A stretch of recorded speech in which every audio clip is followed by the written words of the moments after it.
আউযুবিল্লাহি মিনাশ শাইতানির রাজিম বিসমিল্লাহির রহমানির রহিম আসসালামু আলাইকুম ওয়া রাহমাতুল্লাহি ওয়া বারাকাতুহু। সকল মুসলমানকে আমার সালাম দিলাম।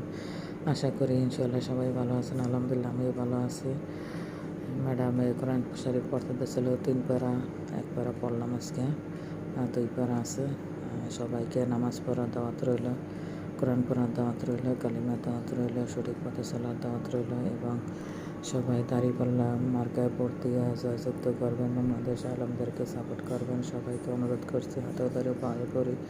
সবাই তো বিএনপি আওয়ামী লীগ জাতীয় পার্টি করছেন, সবাইকে চেনছেন। এখন জামাত ইসলামকে সুযোগ দেওয়ার দরকার। আমাদের কোরআনের আইন অনুযায়ী দেশটা চলাইলে ভালো চলবে ইনশাআল্লাহ। আল্লাহর রহমতে ভালো চলবে। সবাই যেন সাপোর্ট করেন, সবাই যেন ভোট দেন, আলেমদেরকে দাঁড়িপাল্লায় ভোট দিয়ে জয়যুক্ত করবেন। সবার কাছে আবার অন্য সবার হাতেও ধরে পায়ে পড়ি, যদি জামাতে ইসলাম আয়, যদি আলেমরা ক্ষমতায়, আমি 2 রাকাত নফল নামাজ পড়বো এবং 2টা রোজা রাখবো। বৃহস্পতিবার শুক্রবারে আল্লাহর কাছে আমি কথা দিয়েছি, ওয়াদা করছি, যদি আলেমরা ক্ষমতায় আসে। তো ভালো থাকবেন সবাই, দোয়া করবেন আমার জন্য। Bye, take care.